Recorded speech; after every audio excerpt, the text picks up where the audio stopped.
సుదీర్ఘకాలం పాటు ప్రతిపక్ష నాయకుడిగానే మిగిలిపోయాడు రాజశేఖర రెడ్డి. 25 ఏళ్లకి పైగా ప్రతిపక్షంలోనే ఉంటూ వచ్చాడు. అనేక సమస్యలు ఫేస్ చేశాడు.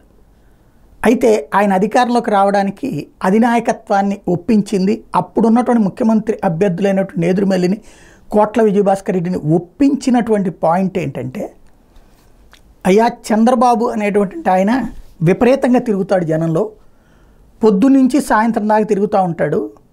ఆయన వయసులో ఉన్నటువంటోడు, ఏదైతే ఇప్పుడు జన్మభూమి అని శ్రమదానం అని ఇవన్నీ తిరుగుతున్నాడు, అతనితో కంపేర్ చేస్తే మీరేమో తక్కువ తిరుగుతారు, మీ ఆరోగ్యాల పరంగా వర్కౌట్ కాదు.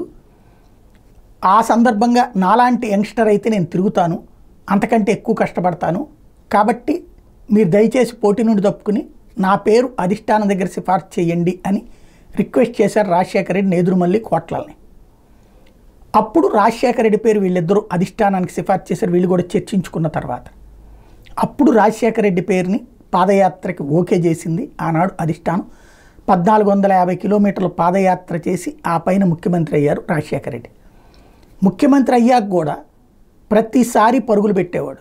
వరద వచ్చిందా, చిన్న ఇష్యూలు, వారంలో 5-6 రోజులు తిరుగుతూనే ఉండేవాడు. చంద్రబాబుని మరిపించడంలో రాజశేఖర రెడ్డి సక్సెస్ అవ్వడం వల్లే రెండోసారి అధికారాన్ని హస్తగతం చేసుకున్నాడు.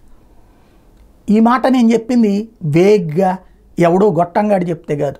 స్వయంగా నేదురుమల్లి జనార్దన్ రెడ్డి గారు సీఎం దిగిపోయిన తర్వాతన విశాఖపట్నం ఎంపీగా పోటీ చేసి గెలిచి అక్కడ ప్రాతినిధ్యం వహించిన సందర్భంలో ఆయనకి బాంబు పేలి, ఆయన అక్కడ కర్నూలు జిల్లా వెళ్ళినప్పుడు బాంబు పేలినటువంటి సందర్భంలో, ఆ తర్వాత మందుపాత్ర పేలిన సందర్భంలో రక్షించబడి వచ్చినటువంటి సందర్భంలో ఆయన నాతో చెప్పిన మాట, నేను స్వయంగా ఆయన నోట విన్నటువంటి మాట, రాజశేఖర రెడ్డికి ఆ రోజున చంద్రబాబుని తట్టుకోగలిగిన, కష్టపడగలిగినటువంటి తత్వం ఉందని మేము సపోర్ట్ చేశామని చెప్పి.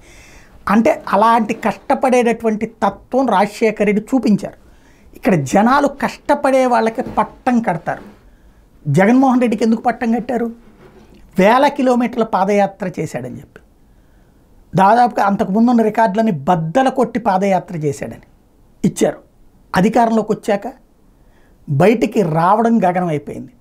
వరదలప్పుడు అంతా తగ్గాక, తుఫాన్లప్పుడు అంతా అయిపోయాక అది తన విధానం అనుకున్నారు. ఓకే గుడ్, కానీ అప్పుడు ఎంతసేపు తిరుగుతారు? ఓ పూట ఒక రోజు.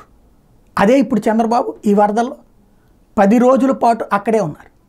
పబ్లిక్లోకి ఏది వెళ్ళింది? చంద్రబాబు నాయుడు 74 ఏళ్ల వయసులో కూడా, జగన్మోహన్ రెడ్డికి 50 ఏళ్ల వయసులో వెళ్ళలేకపోతే ఎట్లాగా?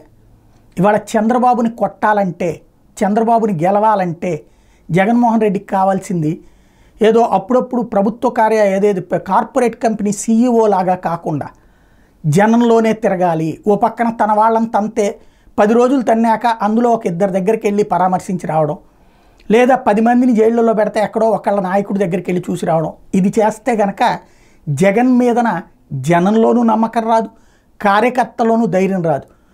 మన వాడికి సమస్య వచ్చిందంటే రోజు నేను జనంలోనే ఉంటాననేటటువంటి మనస్తత్వంతో తిరగాల, ప్రతి దానికి పరుగులు పెట్టాల, తోడు నిలబడాల. దానికి రాజశేఖర రెడ్డిని స్ఫూర్తిగా తీసుకోవాలి. అలాంటి స్టేజీ చెయ్యకపోతే తనని నమ్ముకున్న కార్యకర్తలు, జనం నాశనం అవుతారు.